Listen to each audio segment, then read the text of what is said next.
काय म्हणता भाऊ, तेव्हा सकाळी लवकर उठून आलो घराबाहेर, तर या गाडीची रेस चालू होती बाबा, कोणासोबत चालू होती तर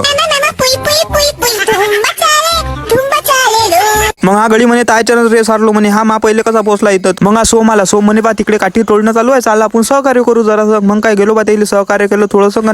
हाँ ये कर लो पहले. निघालो बा मी घरी यासाठी. मग काय आलो घरी. घरी आल्यावर फ्रेश पैकी आंघोळ वांघोळ केली. मग काय न्यायचा होता डबा मामाचा दंडा फाट्यावर. मग काय निघालो जायसाठी दंडा फाट्यावर. आलो पेट्रोल पंपावर, दिला डबा ठेवून मग निघालो बा घरी जायसाठी. घरी जाता जाता भेटले बा आपल्या गावातले डॉन माणसं. मग घेतला मग डॉन माणसाचा व्हिडिओ काढून आणि त्याला केला बाबा मग टाटा. मग आलो डायरेक्ट घरी. घरी आल्यावर या गड्यासोबत खेळलो जरा संग. तेवढ्यात आलता आद्याचा फोन. ये म्हणे मा घरी तुला एक मशीन दाखवतो कायची आहे पाहिजे म्हणे. मग काय गेलो बा आद्याच्या घरी. तर आद्या बा टीव्ही पाहायचा कोणता पिक्चर होता काय आम्ही चालू. मग काय मशीन दाखवली गड्यानं. मग आद्या बाय हाच डायलॉग मारे, झुकेगा नहीं. मग मी आद्याला म्हटलं की त्या वजनापेक्षा भारी तर मशीन आहे बावा.